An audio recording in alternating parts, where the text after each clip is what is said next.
Hi, good afternoon. It's late afternoon on December 29th, and I finally have a quiet moment and thought I would do a quick vlog. The boys are both napping, and Peño decided today he needed to take off all of the harness. So he has, excuse me, greatly enjoyed being harness free and living his best life. Sleeping his best life. He has greatly missed being able to sleep on his back, and since I took the shoulder harness off as well, he's been sleeping pretty deeply, lots of snoring. Things are good here. Chaotic like normal. I'm really tired. And problem is, every day when it gets to a point where the boys lay down, I think, oh, maybe I should have a nap, and then I remember, no, I'll wait, I'll sleep better tonight, and it doesn't happen. So I think this tiredness is a perpetual state now. However, I wanted to share that I'm reading this new book called The Forever Dog, and it is really good, really interesting. If you're a dog lover, even if you don't have dogs, but you're just interested in science, it is a great book. I'm not very far into it yet. I just got it for Christmas, and I haven't had lots of time to read. But today I was reading, and ironically enough, was reading a part about the microbiome and stressors. And it was talking about research studies where researchers looked at how dogs reacted to sweat that was collected from humans during a time when the human was happy and during a time when they were, I think it was afraid. I'll check the book. Anyway, the dogs literally reacted not only to the smell, but their own chemicals changed. There was a change in their physiology when they smelt the difference in the hormones. Yep, it was during happy and fearful moments.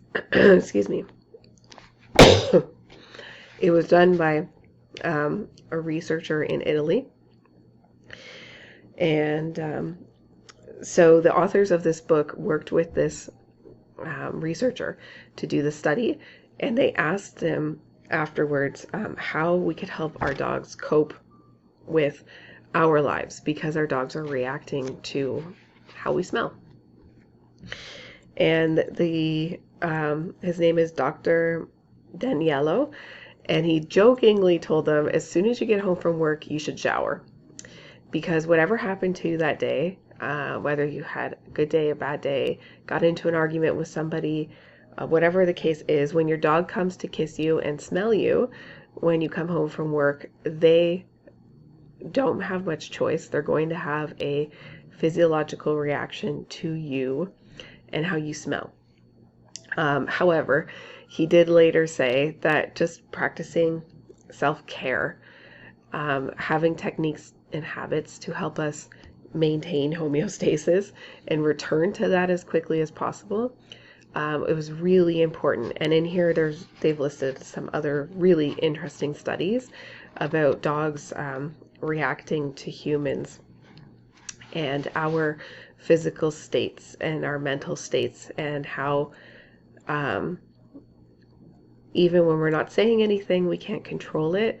Our own microbiome and chemicals are changing, and our dogs can smell it, and they're having their own reactions too.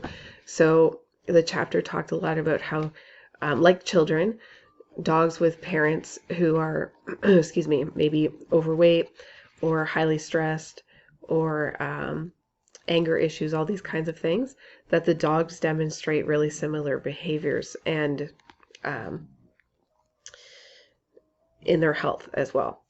So something that I wanted to note, because I had this conversation with a friend not too long ago, we were talking about the value of getting dirty as a kid and building up your immune system. Well, in this book, they talked about ways to help dogs develop better immune systems and have puppies um, just live a little longer as they get into their adult years and help avoid developing allergies. And so in Finland, in 2018, they did some studies, and this is the one that was cited in this book. And so allergies in dogs, if you're a dog owner or you've had a dog with allergies, you'll know that they call it atopic dermatitis. And it is apparently the leading cause for why dogs go to the vet is because they develop allergies or they have allergies. So a paper was published in 2020 by these Finnish researchers, and they said that, let me see, they concluded that feeding your dog an or non-processed fresh meat-based diet early on protected them against developing allergies. Excuse me. They also identified important variables associated with significantly lowering a dog's risk of developing allergies, which included a whole bunch of stuff related to the mom while she's pregnant, but also things like sunlight exposure right after birth. Let me see. Spending time on the dirt or grass surfaces between 2 and 6 months old. So basically, the more the dog got outside, the healthier they were later on. And in those few months in the beginning of their life, it was the most impactful. Anyway, in bold text in here, it says the bottom line is fewer carbs and more dirt. That is the key. Anyway, this book has been great. I'm learning a lot in a way that's unexpected. I've done a lot of reading before about dogs, read lots of dog books, had dogs all my life. But what's cool is that they continually relate the human science to the dog science and talk about how we are so immensely similar to our dogs and how they develop and age. So it's really cool. It's really interesting to see the connections. And as a researcher myself, I'm really enjoying reading about all these research studies regarding dogs and their genetics and their biomes and all these fun things. Anyway, so that is a bit longer than I anticipated this update to be, but I wanted to share that we're getting some quiet time. Peño, I'm trying to encourage him to rest today for healing purposes. He's been go the last couple of days, and he just really needs to chill because I'm still worried about little bumps I see in his back around his incision. I think the swelling's gone, but I'm worried about the hemorrhaging either returning or not going away entirely if he doesn't rest enough and allow it to heal. His legs aren't showing much improvement from about 3 days ago, and that's unfortunate, but I'm not taking it as discouraging because a lot of other things about him have improved and he's really returning to normal minus the use of his back legs, so that's good.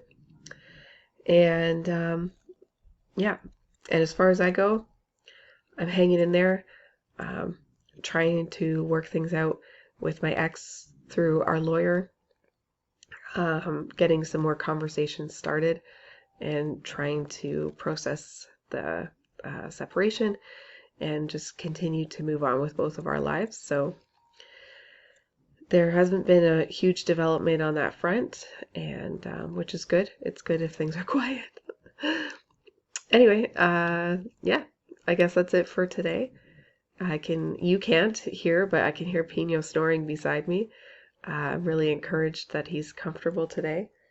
And yeah, I will hopefully have time to send another update tomorrow. Bye for now.